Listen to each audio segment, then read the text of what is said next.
en sus casas, tomando las medidas pues necesarias de prevención y de cuidado. Realmente agradecemos su compañía en este espacio, entendemos que todos estamos atravesando tiempos difíciles y realmente con la doctora Lina contemplamos la idea de postergar este conversatorio, pero decidimos que es también importante y nos hace muy bien seguir con con lo planeado, ¿no? En la medida de lo posible. Eso hace parte como de nuestra capacidad también de activar los mecanismos de resiliencia que todos debemos tener en este tiempo de aislamiento social. Entonces, por eso nos alegra realmente esta audiencia y nos alegra también saber que seguimos con nuestros planes y en lo posible con una cotidianidad.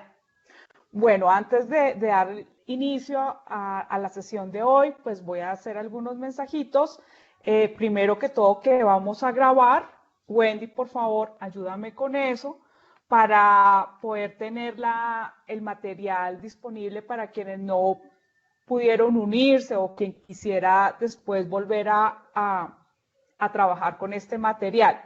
Les agradecemos que silencien sus micrófonos. La participación será a través del chat, pues por el número de participantes y pues trataremos de ir identificando y consolidando las preguntas más reiterativas.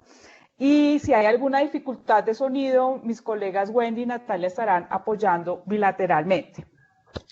Bueno, también quisiera reiterar que este curso que consiste en 5 sesiones y la del día de hoy es la segunda sesión, surge en el marco de una alianza con la Fundación Saldarriaga Concha a través de la doctora Lina María González, que ella es médica, psiquiatra, epidemióloga, especializada en terapia cognitiva, comportamental y es líder de salud y bienestar de la Fundación Saldarriaga Concha. Bueno, en el día de hoy, la doctora Lina nos va a hablar de depresión y personas mayores, pero recordemos, que en la primera sesión la doctora Lina hizo una introducción a la salud mental, ¿no? Y cómo entenderla. Y, digamos, destaco 5 elementos clave para entender y acercarnos y abordar la salud mental, ¿no? El primero es que no es un concepto unitario, ¿no? Que no permite dividirse ni separarse de la salud orgánica. Es decir, la salud orgánica depende de nuestra salud mental y nuestra salud mental depende de la salud orgánica. No se pueden dividir ni separar. Hay otro elemento que me pareció muy importante y es que, y sobre todo en este tiempo, que la salud mental no significa ausencia de enfermedad, ni de síntomas, ni de trastornos, ¿no? Sino uno puede tener dificultades, incluso trastornos, pero seguir siendo funcional y seguir teniendo unas relaciones con mi entorno de una manera armónica. Entonces, eso me pareció, digamos, una ventana de oportunidades, que puedo estar enfermo, pero puedo tener una salud mental. El tercer elemento es que la salud mental pues confluye en muchos factores, ¿no? Neurológicos, genéticos, sociales, del entorno, del contexto, de la cultura, y pues no solamente se deja ver como una relación causa-efecto. Y pues la salud mental desde luego tiene un cimiento de bienestar, ¿no? Y que de ese cimiento de bienestar y un cimiento positivo, pues van a confluir varios factores, ¿no? El factor social, ¿no? Las redes sociales que yo tenga, mi condición socioeconómica, la flexibilidad de pensamientos, o sea, la capacidad de poder ver un fenómeno de diferentes aristas o una situación, la espiritualidad, que es independientemente de la religiosidad, pero es importante el espacio de contención y sentir su centro desde cualquier disciplina o creencia. Las condiciones orgánicas, desde luego, van a incidir en la salud mental y pues la motivación de aprendizaje. Ahora bien, ya para terminar este resumen, la salud mental, desde luego, pues cuál es su relación con el envejecimiento. La doctora Lina nos contaba que el cerebro también en el envejecimiento pues atraviesa por unos cambios moleculares, estructurales, funcionales que van a depender también o van a influir en nuestra salud mental y que depende de todo el repertorio que les mencioné anteriormente, pues va a influir en nuestra salud mental. Bueno, yo traté de hacer una recapitulación para quienes realmente, pues para quienes no pudieron acompañarnos la primera sesión. Y doctora Lina, pues nuevamente bienvenida y pues muchas gracias realmente por su disposición y adelante. Muchas gracias, Marceli, y muchas gracias particularmente por el buen ejercicio que acabas de hacer de resumen de lo que trabajamos hace 15 días. Voy a compartirles mi pantalla. Yo espero que me estén viendo. Marcela me va a contar si lo pueden ver. Es una presentación en donde les vamos a contar acerca de depresión en las personas mayores, pero quiero empezar con una pequeña historia, ¿sí? Esta fue una sugerencia de una amiga nuestra que está en Chile, que me decía, ¿por qué no arrancas con una pequeña historia de qué es esto? Y me voy a permitir contarles eso. Ana es una mujer que tiene 70 años, muy activa, que siempre ha estado bien y lleva más o menos unas 3 o 4 semanas en donde se está poniendo triste. Ella no sabe exactamente por qué y todos sus hijos, tiene en este momento 5 hijos y todos sus hijos le dicen que no se preocupe, que todo está bien, que eso son cosas de ella y que eso es normal cuando está vieja. Pero Ana se sigue poniendo cada vez más y más triste y empieza a dejar de comer, empieza a dejar de hablar con sus amigas, ya no quiere ir a los grupos de oración a donde ella asiste y además ya no se quiere levantar de la cama. Finalmente, uno de sus hijos le dice que lo mejor es consultar y pedir ayuda. Ella dice que no, que ella no cree en ningún psicólogo ni en ningún psiquiatra y que eso se le va a pasar solo. Y pasa el tiempo y cada vez Ana tiene menos energía y menos ganas de hacer cosas, hasta que finalmente toma un hijo la decisión de llevarla a donde un psiquiatra y terminan encontrando que ella viene deprimida desde hace varios meses y que esa depresión pareciera ser que está asociada a otros tipos de problemas que ella ha venido teniendo como problemas en su tiroides. Y deciden iniciarle tratamiento y empiezan un tratamiento y empieza a mejorar ella hasta que finalmente logra salir de la depresión, logra volver a tener energía y logra de nuevo estar bien. Esa es una historia típica de la depresión en las personas mayores y de eso es justamente lo que les voy a hablar.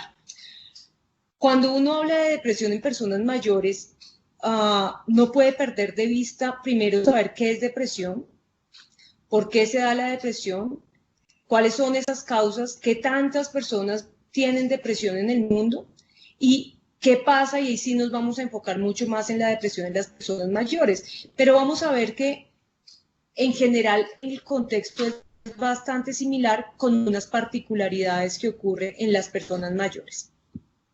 ¿Qué es la depresión? Y me voy a detener en algo que ya lo habíamos hablado hace 15 días y que Marcela hoy volvió a notar, y es, nosotros hablamos de salud mental, ¿sí? Cuando nuestras actividades y nuestra cotidianidad funciona bien, a veces que tengamos momentos en que estemos tristes.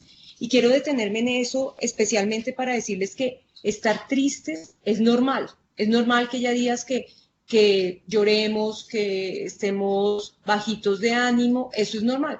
Pero cuando yo empiezo a tener una tristeza que es recurrente, que me empieza a producir dificultades en mi cotidianidad, hablamos de un problema mental. Y cuando esa tristeza es mucho mayor y empiezo a tener problemas de sueño, a no querer comer, a no querer hablar con mis amigos, a estar irritable todo el tiempo, a pensar en querer morirme o en suicidarme, ahí hablamos de una depresión. Y ahí hablamos de un trastorno mental. Y lo primero que es importante es la depresión es una enfermedad.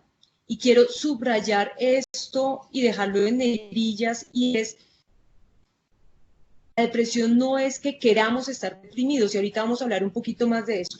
La depresión es una enfermedad que sabemos que tiene unos referentes biológicos y genéticos, es decir, hay unas alteraciones en mi cerebro, y está dentro de los trastornos del estado de ánimo. ¿Por qué está dentro de los trastornos del estado de ánimo?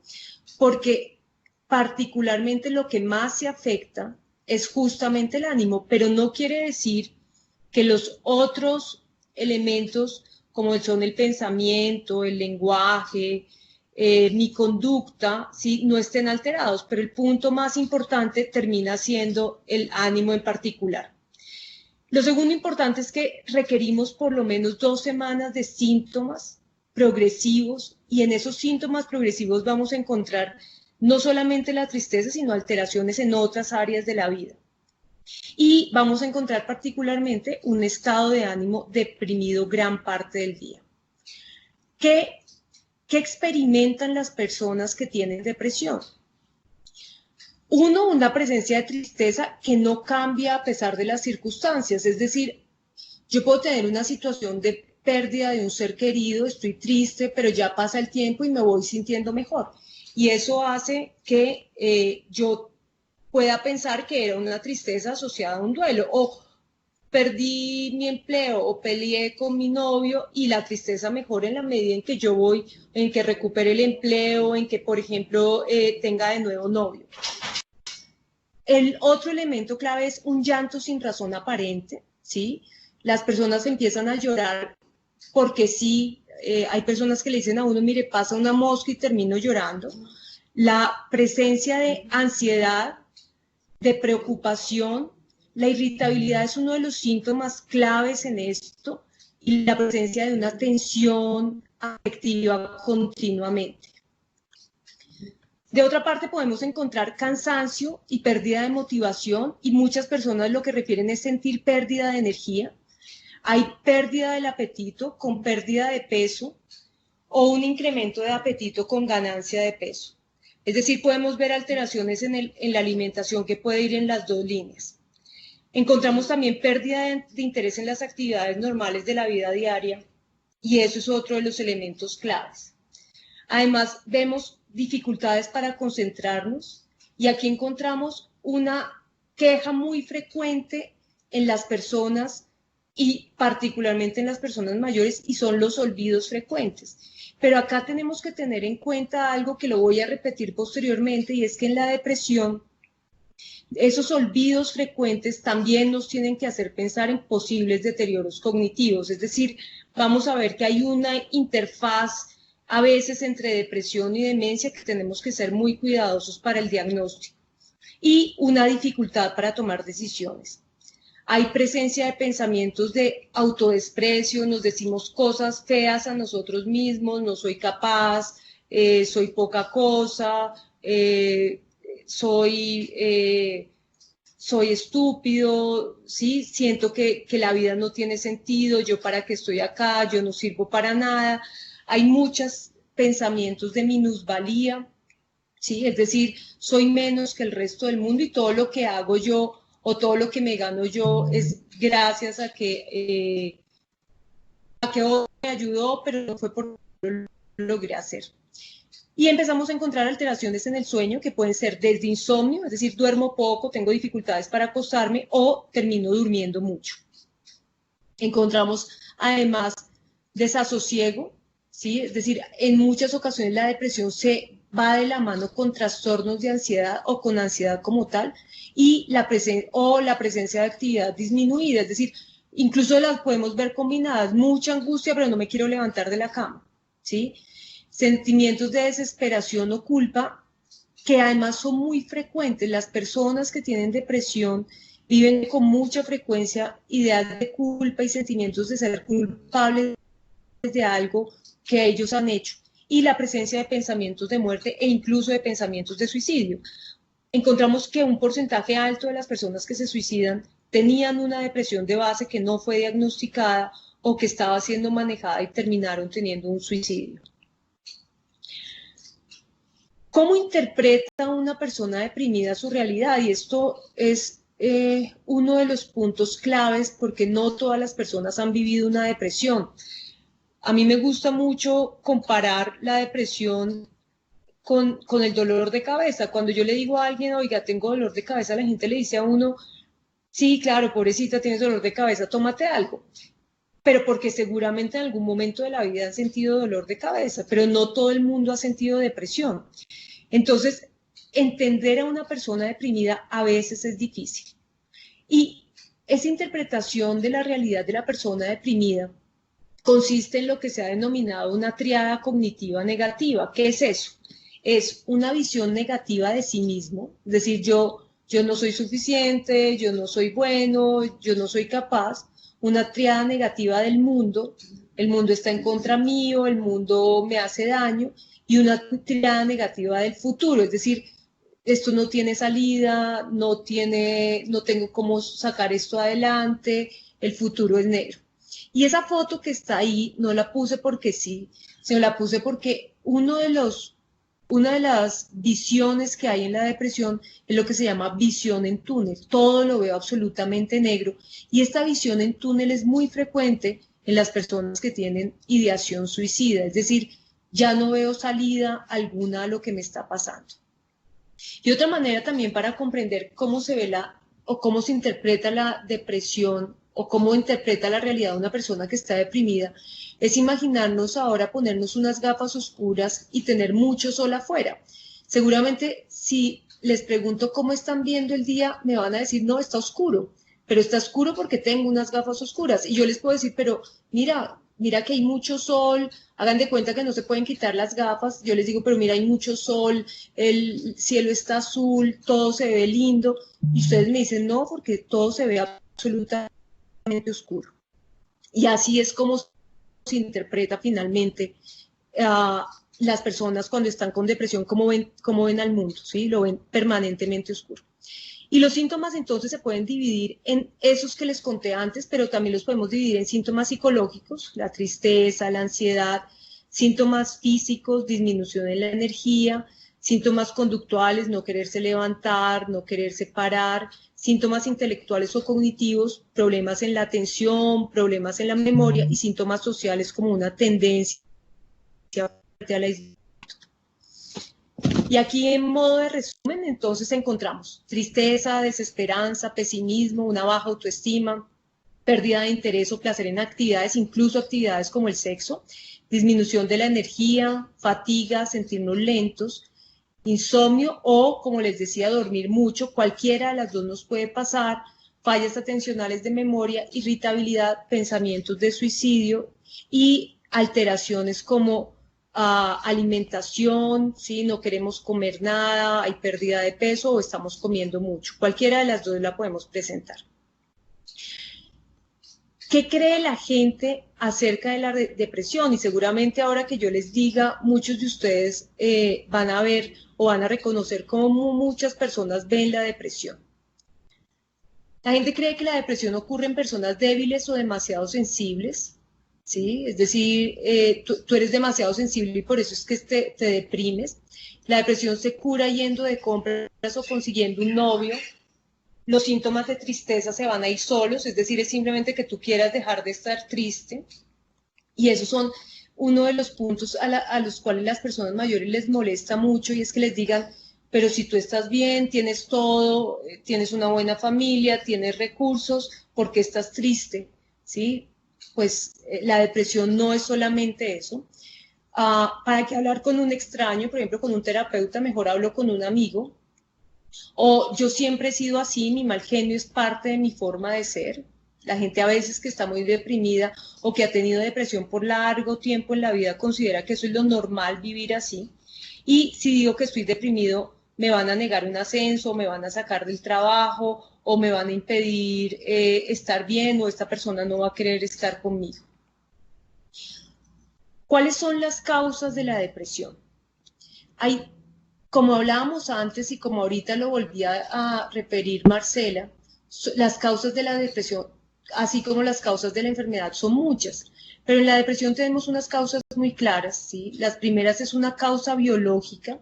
¿Qué quiere decir eso? Hoy sabemos que hay una alteración particular en ciertos en ciertas sustancias del cerebro que se llaman neurotransmisores. En ese dibujito que les puse, que tomé de un link que está ahí puesto, vemos cómo hay una alteración en serotonina y norepinefrina, pero hoy sabemos también que hay otras muchas alteraciones en neurotransmisores que van a generar un paso inadecuado de la cantidad del neurotransmisor de esta neurona a la siguiente neurona, lo que hace que se disminuya el funcionamiento en ese núcleo neuronal y va a producir la serie de síntomas. Encontramos causas genéticas y sabemos hoy día que hay familias que tienen depresiones de base y que esto se repite entre la misma familia, ¿sí? Pero también sabemos que los mismos cambios que se han dado han encontrado que ciertas alteraciones genéticas se han venido produciendo actualmente. Eventos traumáticos, ¿sí? No solamente en la infancia, sino eventos traumáticos en la vida en general. Hay medicamentos que pueden causar depresión y esto es importante tenerlo en cuenta, así como ciertas sustancias psicoactivas. El alcohol, por ejemplo, es una sustancia que favorece la depresión en las personas en general, pero también otras sustancias psicoactivas están asociadas a depresión o a síntomas de inhibición, como por ejemplo la marihuana. El estrés sostenido y continuo favorece la depresión y problemas físicos, especialmente el dolor, ¿sí? Especialmente las limitaciones físicas en general, van a favorecer mucho más esta enfermedad.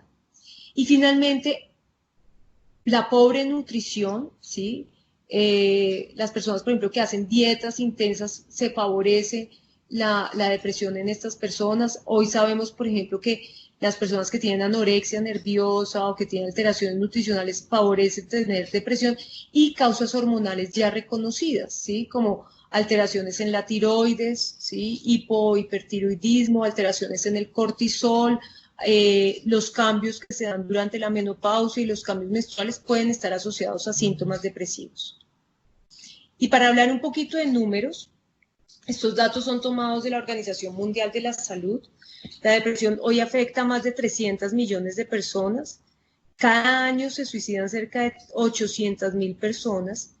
El suicidio hoy es la segunda causa de muerte en el grupo etario entre 15 a 29 años. La depresión es mucho más frecuente en las mujeres y lo vamos a ver así en la depresión en las mujeres mayores, en las personas mayores que son mujeres. Y cuando comparamos la depresión entre mujeres y hombres, vemos que la relación es más o menos 1-2, ¿sí? Las mujeres experimentan 2 veces más frecuentemente depresión que los hombres, ¿sí? Y la depresión es mucho más, la vemos mucho más en personas que están divorciadas o que están solteras como los hombres, ¿sí? Y es más frecuente en las mujeres también divorciadas o solteras. ¿Qué pasa con la depresión en las personas mayores? Lo primero importante es que la depresión junto con la demencia es la enfermedad neuropsiquiátrica más prevalente en las personas mayores, es decir, es la enfermedad que vamos a encontrar más frecuentemente, que la tenemos que buscar, que la tenemos que diagnosticar, que tenemos que reconocer en nuestros familiares ese familiar mayor, como el que les contaba al principio, como Ana, que está triste, que llora con más frecuencia, que no quiere comer, ¿sí? Tenemos que reconocerlo rápidamente porque es una enfermedad muy, muy frecuente. ¿Qué factores de riesgo encontramos en la depresión? Estos datos los saqué de un estudio en donde recogieron muchas series de estudios buscando cuáles eran esos factores más frecuentes en depresión. Dentro de los factores demográficos, ya les decía, el hecho de ser mujer incrementa el riesgo, la soledad, el abandono, la presencia de pobreza, y se ha visto que en las poblaciones mayores que están aisladas por causa de soledad o porque tomaron la decisión de aislarse o porque la familia los aisló estando en una misma casa, se incrementa el riesgo de depresión. Y la institucionalización, se ve mucho más frecuente depresión en las personas que están institucionalizadas, que tienen pobres redes de apoyo y que tienen poco contacto con otros. Dentro de las enfermedades orgánicas que se asocian a depresión, se ve particularmente cuando hay dolor, ¿sí? Es decir, las enfermedades que causan dolores crónicos incrementan el riesgo de depresión, y ahí ocurre algo que es importante, y es que esto se vuelve como un círculo vicioso. Me deprimo, me duele más, me deprimo más, y así consecutivamente. La presencia de diabetes, la presencia de enfermedades cardiovasculares, la presencia de enfermedades cerebrales también está muy asociada a depresión como una comorbilidad, es decir, van las dos enfermedades junticas. La presencia de deterioro funcional, deterioro cognitivo, cuando hay insomnios no tratados, los trastornos de tiroides que ya se los había comentado, en las personas mayores tenemos que revisarlos muy bien. La enfermedad de Parkinson tiene una asociación muy frecuente con depresión, la demencia y el consumo de alcohol. Ya esto los habíamos comentado dentro de los sociales y económicos, el aislamiento y la institucionalización, las bajas condiciones socioeconómicas y el no acceso a servicios básicos están muy asociados a depresión. ¿Cómo reconocemos la depresión en las personas mayores? Además de esos síntomas que ya les había contado, se ha visto que en las personas mayores es más frecuente cambios en su personalidad, es decir, se vuelven muy irritables o se vuelven muy callados o se vuelven más aislados, problemas de memoria, pero vuelvo, insisto, aquí tenemos que tener cuidado con esa línea gris entre depresión y deterioro cognitivo o demencia, la presencia de dolores físicos de manera permanente, la búsqueda continua de médico, etcétera, la presencia de fatiga, de pérdida del apetito, problemas en el sueño o pérdida de interés en el sueño, y todas estas tres, la fatiga, la pérdida del apetito, no son resultados de una enfermedad ni de ningún medicamento. El querer quedarse en casa con frecuencia en lugar de salir o socializar o hacer cosas nuevas, que era algo que, por ejemplo, esa persona hiciera antes o lo hiciera frecuentemente. Y la presencia de ideas de muerte o pensamientos o sentimientos de suicidio, especialmente en hombres mayores, tenemos que tener particular cuidado. Quiero anotar que uno de los síntomas no me da un diagnóstico, es la suma de los síntomas, ¿sí? Y tenemos que ser cuidadosos en poder descartar enfermedades que puedan tener presencia de estos síntomas que no son depresión. En la práctica clínica utilizamos este test que se llama una escala de Yesavage. Esta escala de Yesavage se usa especialmente en población mayor de 65 o 60 años. Ahí esta prueba que les estoy mostrando en pantalla es la versión larga, la versión de 15 ítems, pero hay una versión corta que es solamente la versión de 5 ítems que incluyen los puntos 3, 4, 5, 8 y 13. Dependiendo del valor, ¿sí? Cuando hay 5 o más puntos positivos en esta escala, podemos pensar que esta persona está haciendo una depresión, ¿sí? Esta escala se ha venido trabajando durante muchos años y ha venido ajustándose y adaptándose a los diferentes contextos culturales, y hoy podemos utilizarla con gran tranquilidad para hacer una detección temprana en depresión.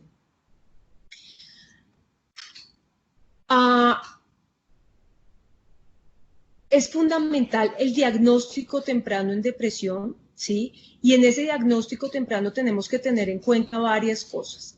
Tenemos que descartar enfermedades, ¿sí? Tenemos que descartar enfermedades comórbiles como hipotiroidismo, hipertiroidismo, alteraciones neurológicas, presencia de demencia, otros tipos de trastornos mentales como trastornos de ansiedad, ¿sí? Enfermedades que puedan ser cerebrovasculares que tienen síntomas parecidos a la depresión. Hay un tipo de depresión que no me voy a detener en ella que se llama depresión vascular, que está asociada a eventos cerebrovasculares que produce síntomas muy parecidos a la depresión. Y por eso es clave el diagnóstico temprano. Entre más diagnóstico temprano hagamos, mejor va a ser el tratamiento, ¿sí? Y, entre otras cosas, hoy sabemos que el diagnóstico temprano y el tratamiento temprano nos va a disminuir el riesgo de deterioro cognitivo posterior. Esta enfermedad, la depresión y la demencia, van a estar muy pegaditas, como les he insistido, en las personas mayores, por eso es clave su diagnóstico y tratamiento temprano. ¿Qué aspectos debemos tener en cuenta cuando hablamos de tratamiento en la persona mayor? Lo primero es que las personas que estamos alrededor de una persona mayor que pensamos que esté deprimida, debemos ser conscientes de las limitaciones físicas que pueda tener y que puedan estar asociadas a la misma depresión, es decir, que esa persona no se pueda levantar, tenga dificultades en sus actividades de vida diaria, tenga dificultades en su autonomía, va a favorecer una depresión y tenemos que tenerlo en cuenta. Por favor, respetemos las preferencias individuales. ¿A dónde va esta anotación? En que Para las personas mayores no es fácil reconocer la depresión, no es fácil reconocer que están tristes, no es fácil entrar a un proceso psicoterapéutico, en muchas ocasiones cuesta mucho y es importante generar tratamientos individuales y específicos a la persona respetando esas preferencias. Y por favor seamos diplomáticos, y esto tiene que ver con eso que hablábamos al principio, y es las personas mayores se resienten mucho cuando les decimos no estés triste, tú tienes todo, todo está bien, no te pasa nada, no tienes por qué llorar, la vida está perfecta, y es al contrario, podemos hablarlo, soy capaz de escucharte. A la gente le da un miedo inmenso cuando el otro llora, ¿sí? Y más cuando llora una persona mayor. No tenemos por qué tenerle miedo, las personas pueden llorar y no significa que algo malo vaya a pasar, pero sí vale la pena darles la oportunidad de hablar y de poderlo escuchar. Es importante descartar otras enfermedades que ya les había comentado, evaluar que además de la depresión tengan otra enfermedad, es decir, tengan una comorbilidad, y tener en cuenta esa realidad social y los aspectos económicos que pueden estar siendo parte importante y clave en la depresión per se. ¿Qué opciones terapéuticas tenemos? El ejercicio físico es clave, ayuda mucho. Tenemos que ver qué tanta capacidad de ejercicio físico tiene la persona mayor, pero hoy sabemos que las personas mayores, más del 80% son autónomas, ¿sí? Y el ejercicio físico no solamente nos ayuda en depresión, nos ayuda en muchas enfermedades, y hoy es primera línea de tratamiento en depresión. Es clave el fortalecimiento en redes comunitarias, volverlos a vincular, que tengan nuevamente espacios para conversar con otros, con sus nietos, con sus amigos, con las personas cercanas, etcétera. A veces creemos que porque tenemos a una persona mayor en casa y él está ahí con nosotros es suficiente. No, es compartir, es conversar, es hablar. Eso ayuda mucho, es fortalecer redes de apoyo. La psicoterapia ayuda cantidades a cualquier tipo de psicoterapia. Pues la terapia cognitivo-comportamental tiene muy buena evidencia, pero las terapias en general, la terapia de corte psicoanalítico, de corte sistémico ayuda mucho, y se ha visto que las técnicas de activación comportamental, que lo que significa es tener una actividad o dos actividades fijas diarias, ayudan mucho en depresión en general y en particular a las personas mayores. Y ya de manera más específica el uso de antidepresivos y el uso de medicamentos que mejoren particularmente patrón de sueño, que ya esto es definición propia del psiquiatra cuando ve a la persona con depresión. Eso es en general la depresión en personas mayores. Muchas gracias por escucharnos y estoy atenta a sus preguntas. Bueno, muchísimas gracias, Lina María. Pues excelente conferencia, realmente. Pues la salud mental y todas las enfermedades y trastornos pues son un tabú en esta región, ¿no? Hay varias preguntas. Bueno, hay una que casa con lo que tú finalmente dices, ¿no? Que sí es necesario tanto la terapia como la medicación, ¿no? Que no solamente los medicamentos serían suficientes, ¿no? Porque es importante la terapia y en qué consiste la activación comportamental. Ok, voy a responderlo en tres partes, ¿sí? Los estudios clínicos lo que han mostrado es que cuando uno suma tratamiento farmacológico más psicoterapia, el resultado es mucho mejor, ¿sí? Es importante, vuelvo, insisto, hay personas mayores a quienes la psicoterapia no les gusta, no se sienten cómodos, no se sienten bien e incluso prefieren otro tipo de ayudas, ¿sí? Ayudas de orden espiritual, conversación con sus amigos, etcétera, y puede funcionar, ¿sí? La psicoterapia consiste en un proceso en donde uno cura a través de la palabra, ¿sí? Es la manera de definir la psicoterapia. Hay muchos modelos psicoterapéuticos.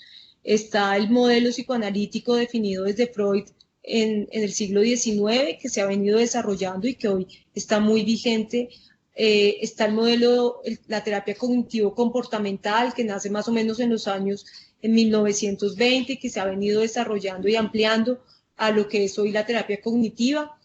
es un proceso terapéutico mucho más interactivo, el terapeuta está mucho más, es mucho más directivo con el paciente, ¿sí? Y está la terapia sistémica, que lo que trabaja en particular son las redes familiares y las redes de apoyo. Ahora, con respecto a qué es la terapia de activación comportamental, la terapia de activación comportamental es una técnica que se usa en la terapia cognitivo-comportamental que lo que hace es que uno, dependiendo el nivel de inhibición motora que tenga la persona, es decir, que tanto la persona no se quiere parar, no se quiere bañar, se quiere quedar en cama todo el día o no quiere hacer nada, lo que uno hace es generar acciones puntuales diariamente. Entonces hacemos una agenda en donde hacemos solamente 2 actividades que sean suficientemente placenteras para la persona, y lo que uno busca es que esas 2 acciones sean acordadas con ella. Entonces, por ejemplo, si hay mucha inhibición, lo que buscamos es nos levantamos y nos bañamos todos los días, ¿sí? Y vamos sumándole una actividad más. Por ejemplo, nos levantamos y nos bañamos y llamamos a un hijo, ¿sí? Lo que se ha visto con la terapia de activación comportamental es que mejora mucho la motivación y la autopercepción, es decir, me siento mejor conmigo mismo, ¿sí?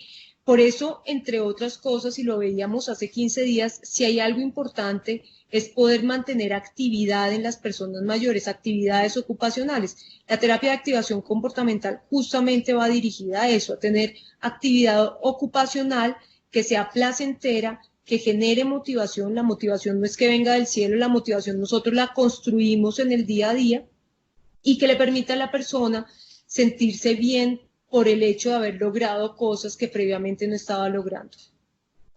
Muchas gracias. Mira, hay una pregunta que es pertinente en este momento que estamos todos viviendo como humanidad, y es la siguiente, o sea, ¿cómo podemos ayudar a las personas mayores que en este momento están aisladas, ¿no? Y que pueden estar sufriendo depresión, o que puede ser un escenario que active una depresión? Entonces, ¿cómo poderlas apoyar en esta fase de aislamiento social? Sí, mira, esta ha sido la pregunta de todos estos días. Voy a sugerir algunos tips para que tengamos en cuenta. El primero de ellos es, tenemos que explicarle a las personas mayores qué es qué es esta famosa pandemia, por qué es importante que estén aislados, ¿sí? Pero explicárselos con cariño, explicárselo con tranquilidad, es difícil, ¿sí? Y debo reconocer que además para nuestros papás, por ejemplo, es difícil que les digamos no puedes salir, no puedes ir al banco, no puedes, no puedes, no puedes, pero acá hay una cosa superior, es que aquí está la vida de ellos en juego, ¿sí? Entonces es contárselo, no es amenazarlos, pero es contárselos con cariño y decirles que es la mejor medida que en este momento tenemos para prevenir un contagio.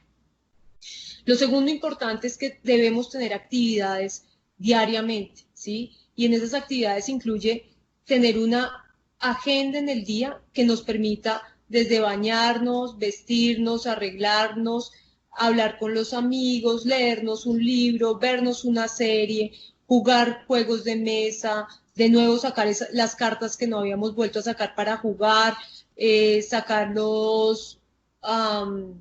se llaman? Los álbumes de foto. Esta es una técnica cognitiva que se usa mucho, que se llaman terapias de reminiscencia, por ejemplo, ayuda mucho en memoria, y es recoger esos álbumes de fotos y recordar quiénes están, etcétera, etcétera. Lo tercero es, manténgase, además de ocupado, manténgase vinculado. ¿Qué quiere decir eso? Manténgase vinculado con sus amigos, llámelos, llame a sus familiares, llame a todas esas personas que antes no llamaba previamente. Yo he insistido mucho en redes sociales en, oiga, dejemos un poquito el WhatsApp y cojamos el celular y, hola, ¿cómo estás? ¿Cómo te ha ido? ¿Cómo está pasando todo? ¿Sí? Volvamos a activarnos. Cuarto, actividades espirituales, es decir, las personas que creen, que tienen fe, que tienen algún tipo de religión, ayuda muchísimo, les permite sentirse, el creer en algo nos ayuda a cantidades. todo este tipo de actividades espirituales favorecen mucho. 5, ejercicio físico, clave, todos los días, 30 minutos, 1 hora de ejercicio físico regular. Hoy día tenemos una serie de aplicaciones dirigidas para personas mayores en donde podemos hacer ejercicio físico y en donde podemos estar seguros de lo que estamos haciendo. No significa que tengo que salir a trotar, no significa que tengo que tener una caminadora en mi casa o una bicicleta estática. Puedo hacer ejercicios perfectamente en mi cuarto de manera organizada, abdominales, es decir, movámonos. Eso nos ayuda mucho a disminuir los riesgos de depresión. 6, ejercicios que nos favorezcan cognitivamente, sudoku, crucigramas, sopas de letras. La lectura ayuda, a cantidad de lecturas que nos den secuencialidad, nos ayudan muchísimo, todas esas actividades en general.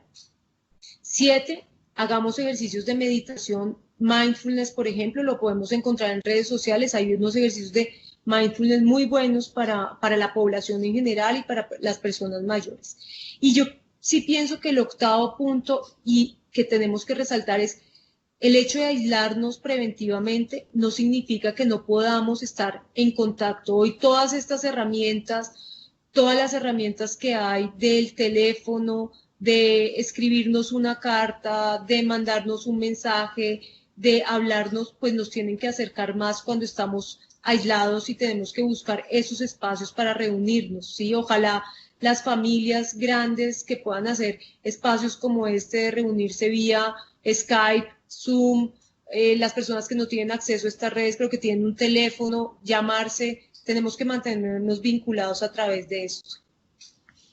Pues muchas gracias por estos tips que no solamente pues, son muy útiles para nuestra población mayor, sino pues, en este encierro pues pueden ser muy llevaderos para cualquier persona. Hay una pregunta pues, con un enfoque de género, ¿no? O sea, que la relación entre menopausia y depresión, ¿no? En las mujeres y cómo tratarla, cómo prevenirla. Como les contaba antes, la depresión en las personas mayores que son mujeres es mucho más frecuente. Es importante en este tipo de depresiones tener en cuenta en la menopausia en particular la decisión en conjunto con el ginecobstetra o con el ginecólogo específicamente de la utilización o no de hormonas. En muchas ocasiones las hormonas nos ayudan mucho a disminuir el riesgo de depresión, pero tienen unos riesgos asociados especialmente con cáncer de seno. Se ha visto que ciertos antidepresivos funcionan muy bien en depresiones asociadas a género en particular y en este sentido debemos consultar pues a nuestro psiquiatra para que definamos el mejor antidepresivo que podamos utilizar. También se ha visto que disminución del café, disminución de los líquidos antes de la menstruación también ayudan mucho para disminuir la irritabilidad en las personas que tienen especialmente malestar o síntomas depresivos antes de tener la regla. Ok, muchas gracias. Hay una pregunta de una persona que es cuidadora, de una persona mayor que tiene cáncer. Entonces pregunta cómo ella desde su rol es hija y cuidadora, cómo puede contribuir al bienestar físico y psicológico pues, de personas que están sufriendo, por ejemplo, un cáncer, personas mayores. Mire, lo primero es poder dar el espacio de conversar. Esto suena como digo yo, a veces suena como muy cosmopolitan, como muy vanidades, pero no nos damos el espacio de conversar y de conversar con la persona que tiene la enfermedad y de poder abrir el espacio del miedo y de las preocupaciones que hay alrededor de eso y el espacio de llorar, ¿sí? Pero además de eso, es importante tener otro tipo de actividades que no estén enfocadas solamente en la enfermedad, ¿sí? Es decir, actividades de conversaciones cotidianas, ¿sí? Conversaciones del día a día, poder conversar acerca de la novela que nos vimos o de la conversación que tuvimos con otra persona o de la salida que hicimos, etcétera. De otra parte, cuando hay una presencia de enfermedad como cáncer, es muy frecuente que encontremos depresión, no solamente por la depresión per se, sino por muchos efectos secundarios, por ejemplo, de los quimioterapeutas, sí, por los mismos efectos de la enfermedad como tal, es decir, la pérdida de apetito que genera la enfermedad, la pérdida de energía que genera la enfermedad, se asemeja mucho también a la depresión. Y es muy importante en los pacientes que tienen cáncer poder hacer diagnóstico temprano de depresión y tratamiento temprano de depresión, entre otras cosas porque favorece a los resultados de la enfermedad como tal, ya que sabemos que la depresión hoy día empeora los procesos propios que tiene el mismo cáncer. Bueno, muchas gracias. Hay una pregunta. Bueno, muchas gracias por todas las preguntas, están interesantísimas. Yo ya anticipo que no podríamos abordar todas las preguntas, pero estamos tratando pues de escoger las que son más comunes. Bueno, ¿cómo puede formularse una correcta acción de salud pública para la atención de depresión, ya que todos los sistemas de salud están, pues, se enfocan más a los padecimientos físicos? Sí, mira, esa es una gran pregunta. La, hoy día la depresión es la primera enfermedad más, es la enfermedad más frecuente que hay en el mundo, ¿sí? Cuando yo estaba estudiando psiquiatría, ya hace varios años decíamos, en el año 2020 la primera causa de enfermedad en el mundo va a ser la depresión y ya llegamos al año 2020 y es la primera causa de enfermedad en el mundo. Ah, sin duda alguna, la política pública debe reconocer esto como una enfermedad no solamente muy frecuente, sino que genera muchos costos, no solamente por el tratamiento per se, sino porque las personas cuando están deprimidas dejan de trabajar, dejan de hacer adecuadamente sus actividades, terminan perdiendo años en su vida escolares, académicos, etcétera, y en las personas mayores incrementa las comorbilidades, ¿sí? La generación de política pública tiene que ir dirigida a la promoción de la salud mental y a la prevención de la enfermedad, ¿sí? Y en esa prevención de la enfermedad es lograr hacer o favorecer actividades que mejoren la lectura que con respecto al mundo, disminuyan los riesgos de violencia en general y permitan de manera particular que las personas tengan espacios para conversar, hablar de su enfermedad. Y hay un elemento importante en la política pública y es trabajar frente al estigma, ¿sí? El problema más grande que tenemos para acceder a los servicios de salud y particularmente de salud mental es el estigma que tenemos alrededor de la enfermedad mental. Porque hablar de enfermedad mental, hablar de que estoy deprimido, es penoso, es vergonzoso, preferimos no decirlo, ¿sí? Por todo eso que les estaba contando previamente. Si nosotros logramos reconocer que tenemos una enfermedad que puede ser como tener tensión alta o tener una diabetes, ¿sí? Y que también es una enfermedad que se mejora, que tiene un buen tratamiento, que cuando yo estoy bien me va muy, muy bien en mi vida, pues es el paso más importante en las políticas públicas para poder tener un buen acceso a los servicios y poder dar manejo a esta patología. Gracias.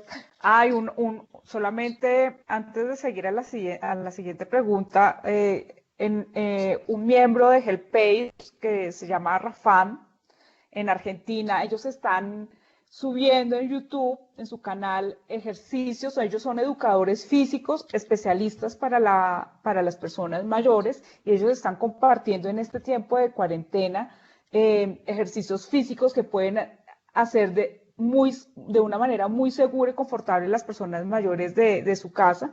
En nuestra página web que Wendy compartió en el chat, pero es HelpAge LA, pueden tener el enlace pues a todos estos recursos que están disponibles para trabajar con las personas mayores en casa, sobre todo como la doctora Lina recalca, la actividad física, el ejercicio, en la medida de las posibilidades de cada persona y sus limitaciones, pero es muy importante pues estimular este ejercicio en este momento de aislamiento. Hay bastantes preguntas. ¿Cuál es la mejor manera de intervenir la depresión en una persona mayor que está institucionalizada? En las personas institucionalizadas el tratamiento de la depresión en líneas generales es el mismo. tratamiento farmacológico, psicoterapia, pero en los espacios de institucionalización hay algo que tenemos que utilizarlo a favor y no en contra, y es generar en esos espacios grandes momentos de las personas mayores para estar juntas, para conversar, para hablar, para poder ser escuchadas, ¿sí? En muchas ocasiones en los espacios de institucionalización las personas mayores no es llamativo teniendo tanta gente a su alrededor, ni siquiera hablan unos con otros, entonces es importante favorecer ese tipo de actividades en los escenarios institucionales en donde están las personas mayores. E insisto, la línea es igual, ejercicio físico, meditación, actividades espirituales, psicoterapia y tratamientos farmacológicos en general. Hay una pregunta que nos va a dar también la oportunidad de despejar pues muchos tabús de lo que hay alrededor de esta enfermedad, y es si la enfermedad depresiva se contagia. No, la depresión no se contagia. Me gusta mucho esa pregunta por una razón. La depresión no se contagia. Si yo estoy deprimida, no le contagio la depresión a mi hija, ni se la contagio a mi mamá. Pero que sí es muy importante, tal vez no lo puse dentro de las causas, es un tema muy particular y es, hay líneas, hay aprendizajes depresivos. ¿Qué quiere decir eso? Que cuando yo tengo un discurso depresivo continuamente, cuando la manera como yo funciono alrededor de mi vida es depresivamente, lo que me termina ocurriendo o lo que termina ocurriendo con mis hijos es que aprenden a tener un funcionamiento depresivo, ¿sí? Y ese aprendizaje hace que sea más fácil para ellos que su manera de afrontar la vida sea a través de eso, ¿sí? Y lo mismo ocurre con ansiedad. Si mis hijos me ven angustiada continuamente, si ven que todo lo que me pasa es muy grave, es muy difícil, pues ellos empiezan a percibir el mundo de esa manera. Entonces, la depresión no se le contagia, ¿sí? Pero yo sí puedo hacer acciones de aprendizaje depresivos. Bueno, muy importante, ¿no? Como también es pues, esencial tratar de una manera a tiempo esta enfermedad para no influenciar también mi entorno, ¿no? Hay una pregunta también, ¿cómo tratar la enfermedad, la depresión, cuando la persona tiene un diagnóstico, digamos, de vida limitado, ¿no? Cuando sufre, por ejemplo, una enfermedad degenerativa, ¿no? ¿Cómo trabajar esa expectativa de vida si precisamente tiene un diagnóstico de vida ya limitado? Ujú. Actualmente hay un tipo de terapia que se llama terapia de aceptación y compromiso que nace muy de la mano a la pregunta que nos están haciendo y es eh, parte de lo que hace este tipo de técnica terapéutica es aceptar una situación muy dolorosa. Esto es una técnica muy grande, pero a grosso modo es aceptar una situación muy dolorosa y saber que mi sentido de vida no lo da el tiempo, ¿sí? Sino lo da lo que yo hago, ¿sí? Y es reconocer en el corto o largo plazo que yo tengo un sentido de vida y un valor a mi vida en términos de persona y en términos de logros, que no tienen que ser ni grandes ni pequeños, sino logros que son satisfactorios para mí y que me ayudan o que le ayudan a los otros. Cuando las personas tienen enfermedades degenerativas o enfermedades como cánceres terminales, la depresión la tenemos que tratar entre otras cosas porque mejora la calidad de vida de estas personas en todo sentido, mejora el dolor, mejora las sensaciones de tristeza y hay un elemento que es clave acá y es poder también acompañar a despedirse, ¿sí? O sea, poder cerrar los temas, poder hablar con las personas que yo quiero, llenarme de expectativas para lo que venga después, si yo tengo una creencia en particular. Es decir, hay muchas cosas que yo puedo hacer para poder tener ese espacio de mi vida, corto o largo que me queda, de la mejor manera posible y con la mejor calidad.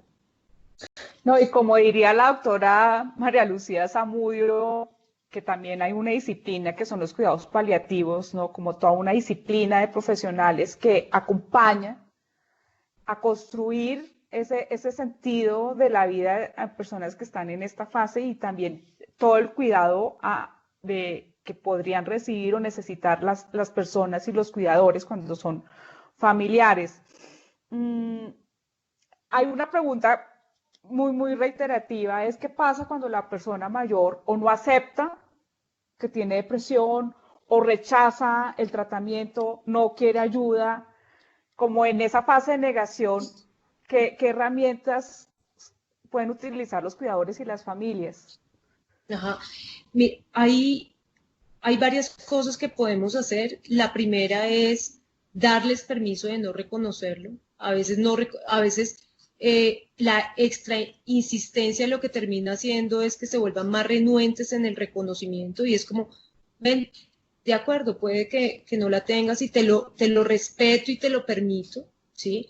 Dos, hay que parar de hablar del tema todo el tiempo porque a veces uno con, digamos, con la necesidad de que se trate se vuelve excesivo, ¿sí? Y lo que favorece que se vuelvan más.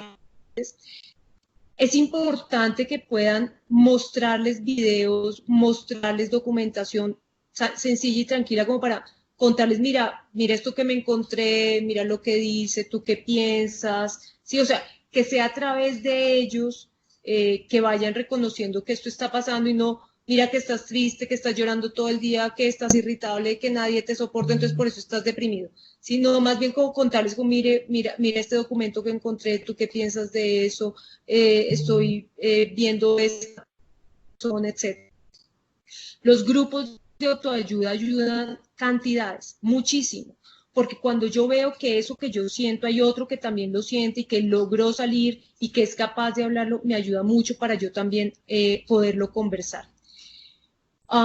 Y hoy día la tarea que tenemos los psiquiatras y los psicólogos en general cuando vemos a las personas es poder definir de manera conjunta el tratamiento, ¿sí? Poder definir de manera conjunta lo que les está pasando. Entonces, es poder lograr acceder a un primer ejercicio de consulta médica psiquiátrica o consulta psicológica que les dé la oportunidad a ellos de conversar y que sea el mismo psiquiatra o el mismo psicólogo, dependiendo de lo que se requiera, quien también lo invite a un proceso de ayuda y a un proceso de mejoría en particular. Y finalmente es clave poder reconocer o más bien entender por qué les es difícil reconocer una depresión. Esto es un elemento importante que también vale la pena abrir ese espacio, ¿sí? Como ¿qué te asusta de tenerlo? ¿Sí? ¿Qué te da miedo, por ejemplo, de pensar en un medicamento? A la gente le asusta mucho la medicación psiquiátrica porque piensa que los va a volver bobos o que los va a volver dependientes o, bueno, una serie de ideas alrededor de eso. Y es poder también, por parte del psiquiatra, contarles realmente lo que pasa con un medicamento psiquiátrico. No todos producen dependencia, no todos producen somnolencia, no todos atontan, ¿sí? Entonces es como quitarle un poquito el peso a lo que el tratamiento pueda significar. Bueno, pues desafortunadamente el tiempo se agotó, pero yo agradezco infinitamente, primero que todo, a la Fundación Saldarriaga, a Lina María, exquisita conferencia, muy útil para todas las organizaciones y todos los cuidadores y familias que, pues, que tienen un integrante, persona mayor, que pueda adolecer de depresión. Agradezco a los asistentes, 186 se unieron con sus excelentes preguntas que permitieron tener pues esta conversación pues tan fluida y tan constructiva para todos. La próxima sesión será después de Semana Santa. Vamos a hablar también con la doctora Lina. La próxima sesión es el 15 de abril, a la misma hora y canal. Se llama Cognición en la persona mayor. ¿Qué cambios son normales y qué cambios son patológicos? Nosotros vamos a compartir la grabación de esta sesión, al igual que el link para la sesión del 15 de abril. Que pasen una muy buena tarde, que yo creo que todos estos elementos y herramientas también nos sirven para acompañar a las personas mayores desde lejos, cuidarlas desde lejos, para quienes no estamos con nuestros padres y nuestros abuelos en este distanciamiento o aislamiento social. Y bueno, espero que les haya sido de utilidad. y hasta el próximo 15 de abril. Una buena cuarentena y